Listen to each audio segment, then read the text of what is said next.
UAE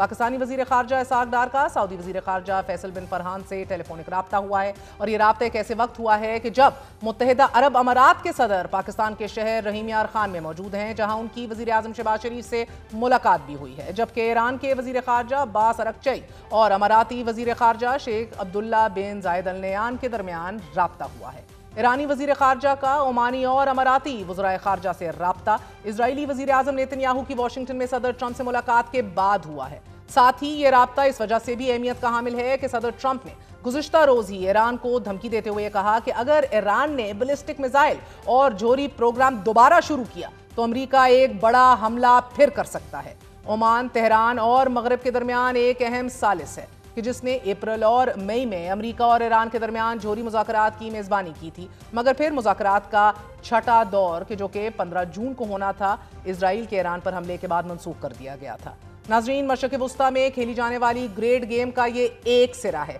دوسرا سرا صومالی land سے متعلق ہے کہ جسے اسرائیل نے آفیشلی ریکگنائز اور تسلیم کر لیا ہے۔ 3 دن قبل اسرائیل نے باضابطہ طور پر صومالیہ کے علیحدگی پسند خطے صومالی لینڈ کو ایک آزاد ملک کے طور پر تسلیم کرنے کا اعلان کر دیا، مگر اس اعلان کے بعد سے یہ سوال اٹھایا جا رہا ہے کہ اس کی وجہ کیا ہے؟ اسرائیل کا صومالی لینڈ سے کیا مفاد وابستہ ہے؟ بی بی سی کے مطابق اسرائیل کے think tank institute for national security studies نے ایک تحقیقی مقالے میں یمن میں ایران کی حمایت یافتہ باغیوں کا حوالہ دیتے ہوئے کہا تھا کہ کئی اہم اسٹریٹجک وجوہات کی بنا پر اسرائیل کو بحیرہ احمر میں اتحادیوں کی ضرورت ہے۔ ممکنہ طور پر وہ حوثیوں کے خلاف کارروائی شروع کرنا چاہتا ہے۔ ریسرچ پیپر میں بھی کہا گیا تھا کہ اس طرح کے تعاون اور اشتراک کے لیے صومالی لینڈ ایک بہترین جگہ ہے، کیونکہ یہ اسرائیل کو متنازع ملک یمن کے قریب آپریشنل علاقے تک ممکنہ رسائی فراہم کرتا ہے۔ اسرائیل کے صومالی لینڈ کو تسلیم کرنے کے جواب میں حوثیوں نے خبردار کیا ہے کہ صومالی لینڈ میں کسی بھی اسرائیل کی موجودگی کو فوجی ہدف تصور کیا جائے گا، جبکہ چند ماہ قبل کئی ذرائع ابلاغ نے یہ خبر بھی شائع کی تھی کہ غزہ سے فلسطینیوں کی نقل مکانی اور انہیں ممکنہ طور پر صومالی لینڈ منتقل کرنے کے معاملے میں اسرائیل نے صومالی لینڈ کے حکام سے رابطہ کیا ہے۔ اگرچہ اس وقت اسرائیل نے ان خبروں پر کوئی بیان نہیں دیا تھا، لیکن صومالی لینڈ نے یہ ضرور کہا تھا کہ اسرائیل کی جانب سے ان کی آزاد حیثیت کو تسلیم کرنے کا کوئی تعلق فلسطینیوں سے نہیں ہے، جبکہ صومالیہ اور فلسطینی اتھارٹی اس اقدام کو فلسطینیوں کی آبادکاری سے جوڑ رہے ہیں۔ اور امریکہ میں مقیم افریقی امور کے تجزیہ کار کیمرن ہڈسن کا یہ ماننا ہے کہ اسرائیل نے صومالی لینڈ کو بنیادی طور پر اس لیے تسلیم کیا ہے کہ وہ بحیرہ احمر کے علاقے میں ایران کے انفلوئنس اور اثر و رسوخ کا مقابلہ کرنا چاہتا ہے، کیونکہ بحیرہ احمر کے ذریعے ہتھیاروں اور جنگجوؤں کو مشرقی بحیرہ روم پہنچانے کا ذریعہ بھی ہے، اور یہ راستہ روایتی طور پر غزہ میں جنگجوؤں کی مدد اور سپلائی کا بھی ایک ذریعہ رہا ہے۔ ناظرین، اس لیے بحیرہ احمر کے بالکل اوپر انٹیلیجنس کی موجودگی اسرائیل کے قومی سلامتی کے مفادات کو پوری طرح تحفظ فراہم کرتی ہے۔ اب یہاں مشرق وسطیٰ میں کھیلی جانے والی گریڈ گیم کا تیسرا سرا آتا ہے کہ جہاں اسرائیل کی انٹری ہوتی ہے۔ تقریباً تمام اسلامی ممالک نے صومالی لینڈ کو تسلیم کرنے سے نہ صرف انکار کیا ہے بلکہ اسرائیل کے اقدام کی بھی مذمت کی گئی ہے، لیکن 2 ممالک یو اے ای اور ایتھوپیا نے اب تک اسرائیل کے فیصلے کی مذمت نہیں کی۔ اس کی وجہ متحدہ عرب امارات کی صومالی لینڈ میں ایک فوجی بندرگاہ ہے، اب تک اس معاملے پر کوئی بیان سامنے نہیں آیا۔ بی بی سی نے تجزیہ کاروں کا حوالہ دیتے ہوئے لکھا ہے کہ متحدہ عرب امارات صومالی لینڈ کے معاملے پر اسرائیل کے ساتھ ہے۔ یہاں دلچسپ بات یہ ہے کہ متحدہ عرب امارات، سوڈان، بحرین اور موروکو کے بعد صومالی لینڈ نے بھی اسرائیل کے ساتھ سفارتی تعلقات معمول پر لانے سے متعلق بیان میں کہا ہے کہ صومالی لینڈ ابراہیم اکارڈز میں شامل ہوگا۔ ناظرین، اب تک ایک جانب مشرق وسطیٰ میں ایک نئی گریڈ گیم کی شروعات ہو رہی ہے تو دوسری طرف